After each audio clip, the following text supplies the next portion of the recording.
So the mistake, and some of us go through life that way, right? That is, we take such risks with our family's income. And when they fail, we can't even meet the basics of rent, electricity, and the home becomes a nightmare, right? If I was to go around the room, what is the one expense that would give you a nightmare if you couldn't pay right now? Rent? What else?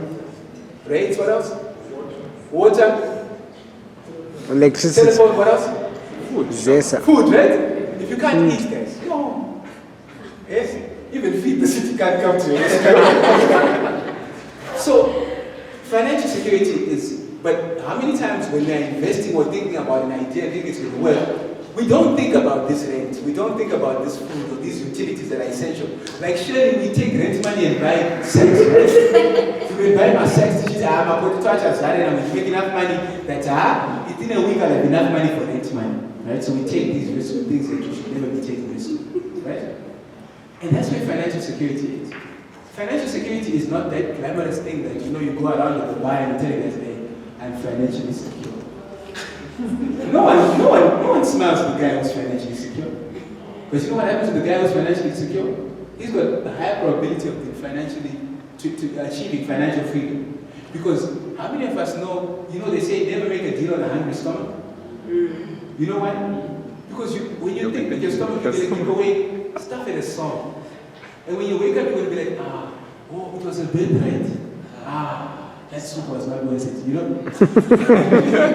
Because you get everything else that you could have gotten. So let's go to financial security, right?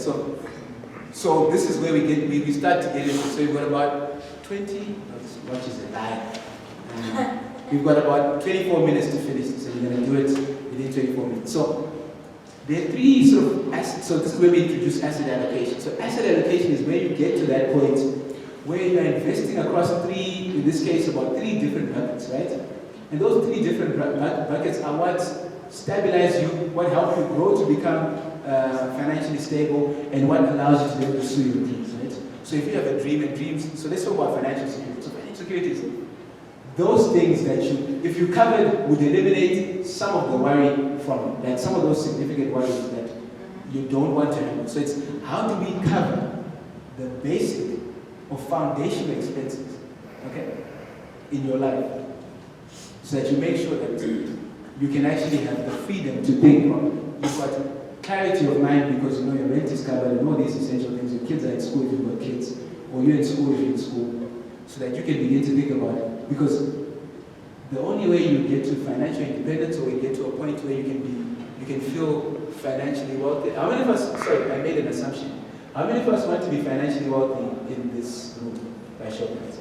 Because if you want to be poor, then don't listen to what I'm saying. Okay? Great. So for you to get to a point where you're financially wealthy, and I'm being very specific on financial wealth, you must get to a point where there's a growth aspect to it. Okay? So when you at that growth stage, or when you invest in a growth bucket, that's when you become a business owner. Like me. Okay? Or you invest in someone else who's good. Right? So being a business owner could be starting your own business, or investing in someone who's good at business and you become a shareholder, or you become a loan provider. So you invest in their potential.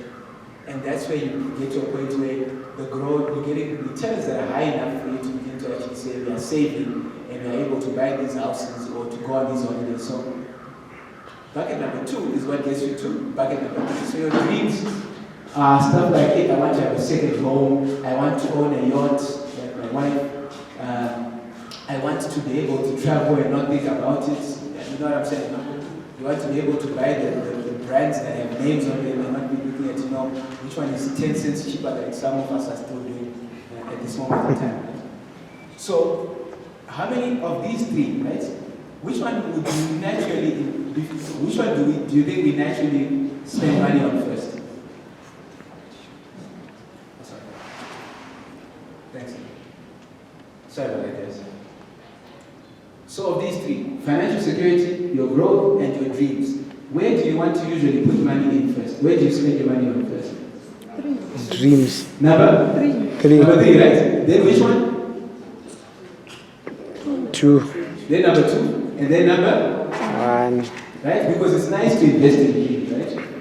You know, there are points where, you know, when you've made it, you know, there's some entrepreneurs who, guys, if people have continuously said no to you, the moment your business starts taking shape, how many of you, let's tell the truth, at the back of your mind, have people who you want to show when things come right, and they want to like, I made it. You know, like that mama I made it moment.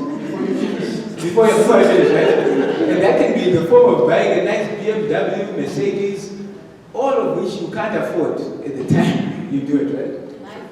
An iPhone, when you should be actually getting a nice Android or a boozy phone. But you do this because sometimes you just want to show that guy that I'm getting there.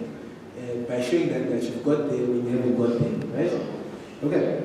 But the most important investment, and this is where we want to spend time on, is number one. Number one is your financial security. How do I get to a point where I don't have to worry about foundational expenses? And all I can think about, and I cover the basics so that tomorrow I'm not getting a call from my landlord on when is the rent coming. And I'm not getting my lights switched off in the middle of doing a business proposal because I haven't paid since. My kids are not vulnerable to cholera because we don't have any water. Right? We've got food on the table. I'm able to move from, you know, a call from Humphrey to say, hey, quite a bus, I can actually have bus fare to go to that job and earn an income. So I want you to bring out your calculators now and get into your groups. So, Shelly, do you want to help me?